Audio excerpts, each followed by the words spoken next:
It's Monday, January 11th, and time for your Barbados Today Morning News Update. Barbados recorded 17 new COVID-19 cases on Saturday, pushing the number of confirmed cases to 878. They comprise of 19 women and 51 men and accounts for both locals and visitors. 33 of those cases are from Her Majesty's Prison Stores. 31 of them are male inmates and the other 2 are prison officers. This brings the total number of cases at the prison to 225, comprising of 58 staff members and 167 inmates. 16 persons were released from isolation while 482 remain. 389 persons have recovered from the viral illness.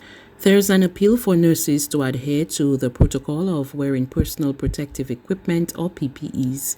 It's coming from President of the Barbados Nurses Association, Joanna Waterman, after some nurses working at the Queen Elizabeth Hospital tested positive for the virus.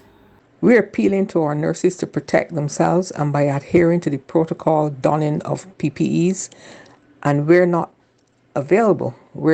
are not available, to remove themselves from likely risks, because safe workers save lives, a slogan that we have adopted from the Public Services International, and if not, the lives will be their own. We are aware that the sources of infections reported are not hospital related or hospital source, but to avoid this likelihood, we are advocating, as we've stated, during this time, nurses will be expected to operate under the classifications for levels of exposure, which is primary level, direct contact, and secondary exposure, or second and third generation exposure. The National Union of Public Workers has disassociated itself from a social media post calling for frontline and essential workers to stage industrial action on Wednesday. In a notice on its Facebook page, acting NUPW General Secretary Wayne Waldron and his deputy Richard Green said no such action has been sanctioned or authorized by the National Council, even though the post is alleged to have come from one of its industrial relations officers. The notice came on the heels of a release by the Queen Elizabeth Hospital's executive chairman, Juliet Bino Sutherland, stating that the board was aware of the post calling for the need for hazard pay for healthcare workers and the reported threat of industrial action. She reminded the public that back in November last year, government allocated supplementary funds for the payment of hazard pay to QEH frontline staff working at isolation centers and other departments. The hospital executive added that the permanent secretary in the Ministry of Finance held a meeting on Monday, January 4th with the Ministry of Health, and there has since been an indication the supplementary funds should be available no later than the middle of this month. The government has gone a step too far in offering visitors who are unable to experience the island a free trip back to Barbados. That's according to opposition leader Bishop Joseph Atherley in response to the recent announcement made by Tourism Minister Senator Lisa Cummins. Over the weekend, Senator Cummins explained that government, through the Ministry of Finance, will cover the cost of hotel rooms for persons who were waiting beyond 72 hours for their COVID-19 test results. Also, those who did not get to see what Barbados had to offer as a destination because of the delay are being offered the opportunity, if they are so inclined, of a paid return trip to Barbados. However, the leader of the People's Party for Democracy and Development tells Barbados Today, while he understands the position with the refunds, the financing of return trips is a bit much. I think notwithstanding the fact that people who dare to travel for recreational purposes at this time should be aware that they could likely run into adverse circumstances because there's a lot of fluidity around this COVID situation and countries' responses to it. That notwithstanding, I think if government has created a liability because of its policy commitment to people, when they arrive, they have to spend X amount of time in quarantine or after test awaiting results. And then government cannot honor its commitment, and you cause those people to incur expenses of the nature that some people speak of in respect to hotel stay.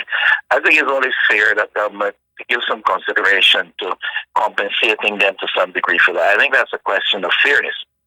What I find quite surprising, a little bit disappointed, and I was taken aback by it, is the fact that the government will go to the next step and at a time like this prioritize the matter of offering people free tickets to come back to Barbados.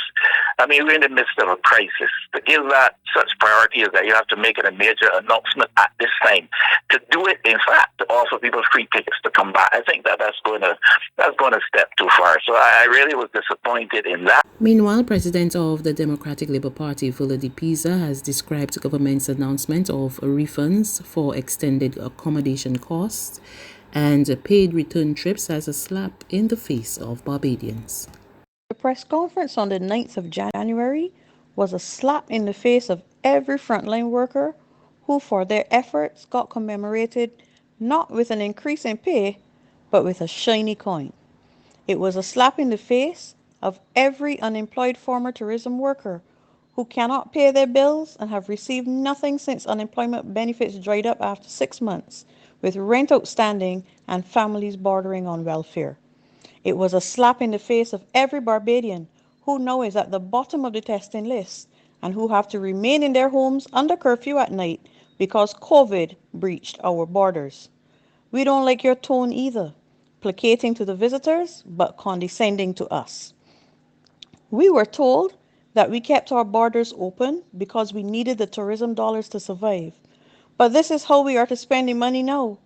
Increased testing, increased numbers in isolation, increased administrative costs with a whole new communications team, and now for some visitors, a contribution to their quarantine stay and return flights on offer.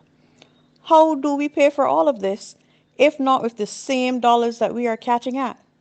Will the tourists be compensated in bonds like the public servants are? We Barbadians deserve better than this. Our borders need to be managed better, and our people are the ones who need the financial support at this time. There's regional and international news after this short break.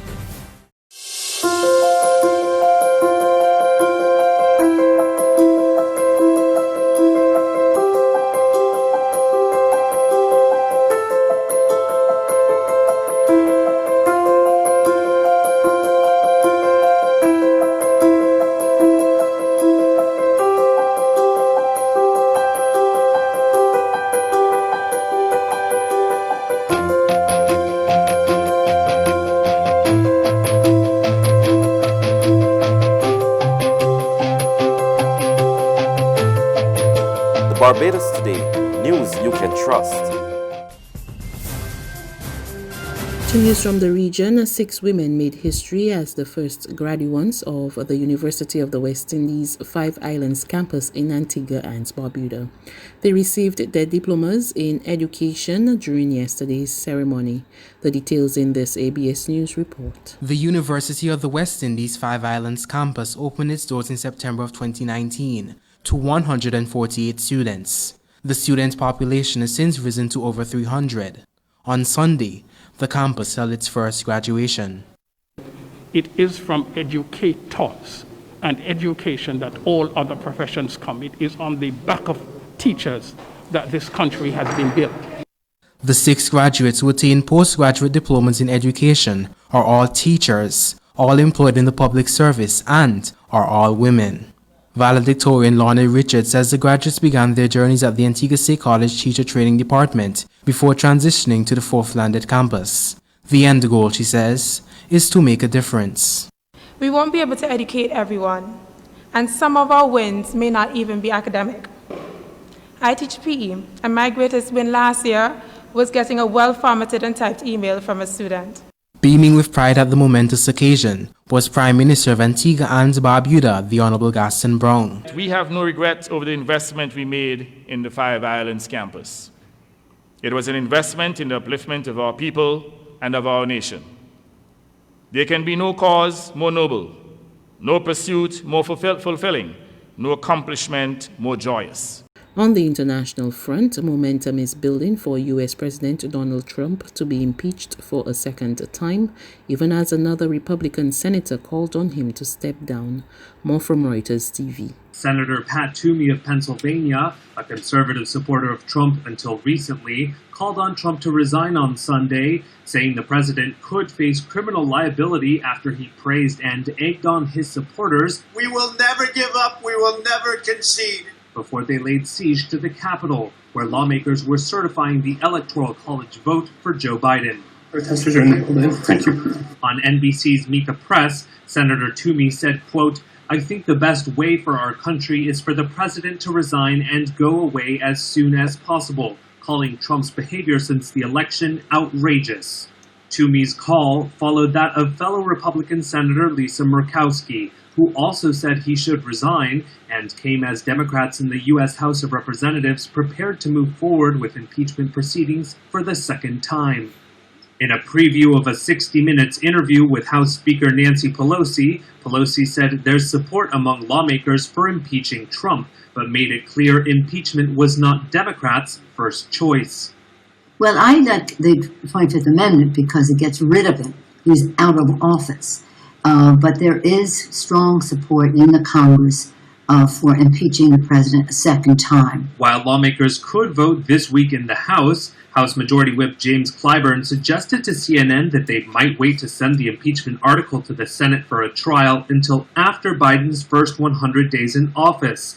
That's news. But for the very latest, visit us at www.barbadostoday.bb. You can also subscribe to our e-paper, email updates, or like us on Facebook, and sign up for our breaking news alerts via WhatsApp. We're also on Izumi Media in bus terminals, as well as screenplay at supermarkets and gas stations near you. And you can also hear us on Mix 96.9 FM and Capital Media HD 99.3 FM.